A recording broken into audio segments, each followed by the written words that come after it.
Assalamualaikum warahmatullahi wabarakatuh. Teman-teman, jumpa kembali dengan Enjoy Channel, channel yang membahas berita teraktual, terhangat, dan sedang menjadi perbincangan publik. Sahabat Enjoy Channel, kali ini yang akan kita bahas mengenai calon presiden Ganjar Pranowo dan Pak Anies Baswedan, yang ternyata teman-teman keduanya ini sedang menunaikan ibadah haji dan sempat bertemu dan berfoto antara Ganjar dan Anies Baswedan. Ini menunjukkan bahwa dua tokoh ini ternyata bersahabat dengan baik, menunjukkan keduanya bersatu. Jadi simbol persatuan itu bisa dilihat dari tokoh tersebut, di mana Anies Baswedan ini punya pengikut atau pendukung, sementara Ganjar Pranowo punya pendukung juga. Artinya mereka punya massa yang cukup banyak, namun keduanya bisa bersatu. Akan tetapi persatuan mereka itu kemudian dihubungkan dengan pernyataan Butet Kertarajasa, di mana dalam pantunnya atau syairnya atau kalimat-kalimatnya yang disampaikan oleh Butet di acara bulan Bung Karno kemarin menuai kritikan publik, bukan hanya dari PDIP tetapi dari pendukung Prabowo maupun pendukung Anies. Ini menyindir balik terkait puisi atau kata-kata yang disampaikan oleh Butet Kertarajasa. Nah, ini Butet menyindir Prabowo Subianto dan menyindir Anies Baswedan. Lalu bagaimana tanggapan dari pihak Partai Gerindra atau dari pendukung Pak Anies Baswedan? Coba kita lihat berita yang satu ini. Kita ambil berita dari CNN Indonesia. Butet buka suara soal monolog si Pandir dan tukang culik, itu fakta kok. Seniman Butet Kertarajasa menyatakan monolog yang disampaikan pada perayaan bulan Bung Karno dia sampaikan sesuai dengan fakta.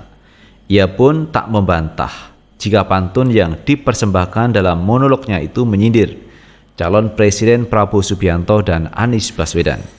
Dalam pantunnya, Butet sempat menyinggung tokoh berotak Pandir lantaran menyebut banjir sebagai air yang parkir. Butet juga dalam monolognya turut menyentil soal capres tukang culik. Iya, memang seperti itu kok. Itu fakta. Semua itu sumbernya fakta. Menyatakan banjir, air parkir siapa? Ya fakta. Terus menculik. Kalau memang tidak merasa menculiknya, kenapa heboh gitu? Ujar Butet pada Selasa 27 Juni 2023.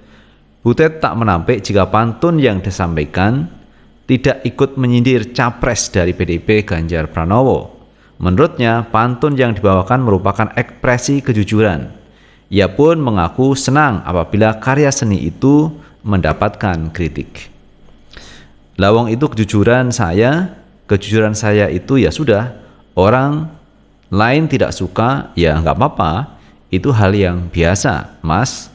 Orang yang tidak suka dengan karya seni itu biasa banget, bukan sebuah persoalan untuk saya, ujar Butet. Karya seni itu saya senang kalau dikritik, itu membuktikan saya mendapat perhatian gitu loh, terima kasih. Tapi saya tak mau menjelaskan lagi karya seni saya. Tapi saya tak mau menjelaskan lagi karya seni saya. Karya seni itulah yang kemudian dibicarakan, sambungnya. Ia pun menegaskan jika pantun itu bukan merupakan titipan dari PDIP sebagai pihak yang mengundangnya untuk mengkritik capres di luar PDIP. Tidak. Saya hanya diberikan kesempatan untuk naik panggung menemani mengawal Sri Krishna.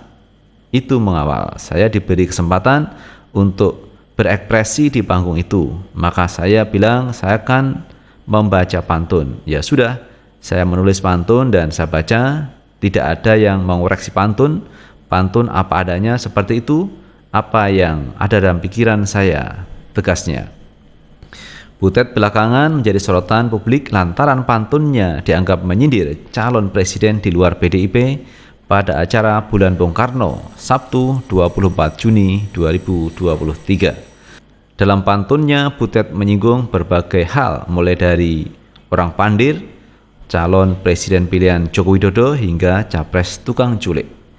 Ia menyinggung soal banjir. Menurutnya, tokoh yang menyatakan banjir sebagai air parkir berarti orang yang pandir.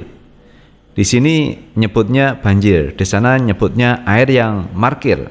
Ya, begitulah kalau otaknya pandil, kata Butet. Selanjutnya, Butet berujar Indonesia akan bersedih jika presiden terpilih adalah tukang culik. Hati seluruh rakyat Indonesia pasti akan sedih jika kelak ada presiden hobinya kok menculik, ucapnya.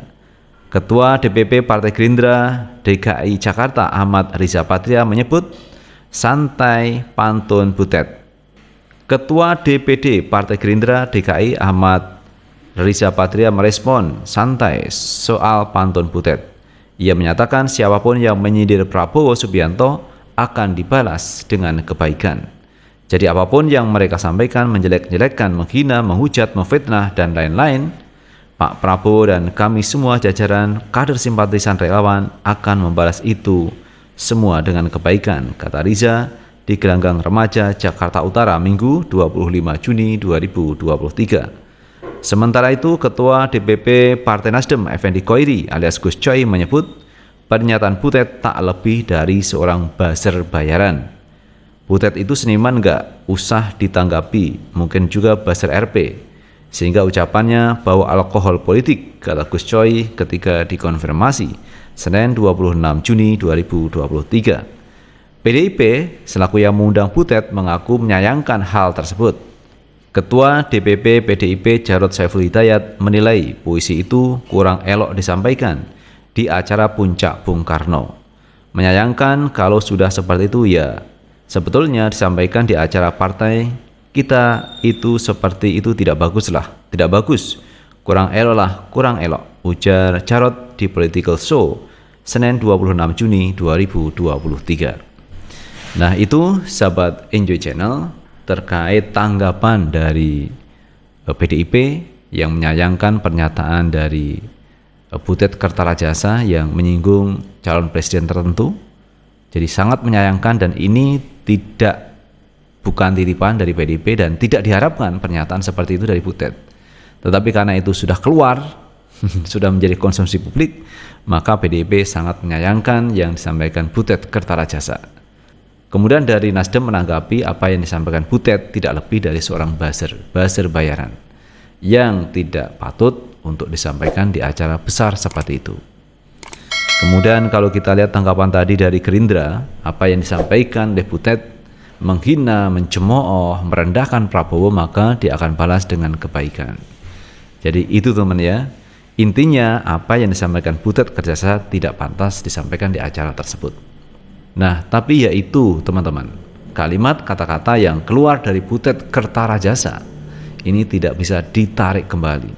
Jadi namanya kata-kata itu kalau sudah meluncur teman, seperti anak panah yang lepas dari gendewanya. Jadi sudah meluncur deras teman ya, tidak bisa ditarik kembali. Apalagi pernyataan Butet yang mengatakan apa yang disampaikan itu adalah merupakan kejujuran dirinya. Dan itu fakta katanya, fakta yang disampaikan oleh Butet Kertarajasa. Namun bagaimanapun juga apa yang disampaikan Butet ini tidak dikehendaki dari PDIP, karena mengingat kalau kita lihat antara Ganjar dan Pak Anies ini berdampingan ketika di Mina, ketika menjalankan ibadah haji dan sempat bertemu berfoto bersama, menunjukkan mereka bersatu, mereka kompak. Walaupun beda pilihan, kemudian mereka akan bersaing di kontestasi 2024, mereka tetap bersatu, mereka akur-akur saja, tidak ada masalah, sehingga di bawahnya itu harusnya mengikuti.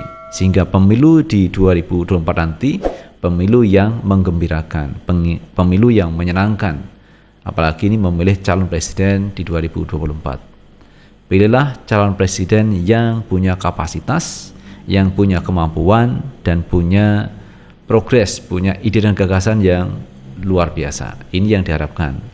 Karena seorang calon presiden tentu saja yang dibutuhkan ide dan gagasan. Kenapa begitu? Karena uang sudah ada teman ya. Ide dan gagasan itu kan ditopang dengan uang. Uang ada di APBN. Sudah ada uangnya. Tinggal ide dan gagasannya saja bagaimana melihat Indonesia ke depan.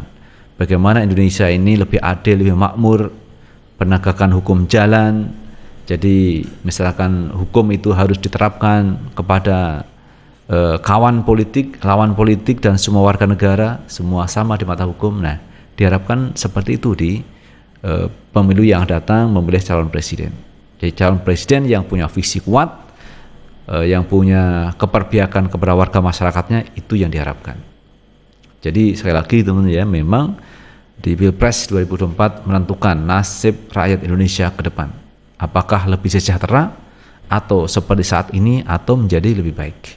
Maka Pak Anies Baswedan dan AHY kemarin menawarkan perubahan dan perbaikan. Maka dari itu koalisi mereka disebut dengan koalisi perubahan. Jadi ingin merubah sesuatu yang kurang baik menjadi baik. Dan inilah yang dibawa oleh Anies Baswedan maupun AHY. Namun sampai hari ini Pak Anies juga belum menentukan siapa calon wakil presidennya di 2024. Di mana Pak Anies kemarin sudah menyatakan akan menyampaikannya setelah beliau pulang dari ibadah haji.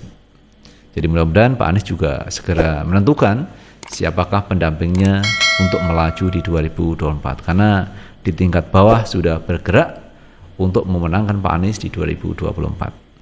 Itu sahabat Enjoy Channel yang bisa kita bahas kali ini, dan terima kasih sudah menonton. Jangan lupa tetap like, subscribe, share, dan komen di channel ini agar kita bisa membangun channel ini menjadi lebih baik lagi. Sukses selalu. Assalamualaikum warahmatullahi wabarakatuh.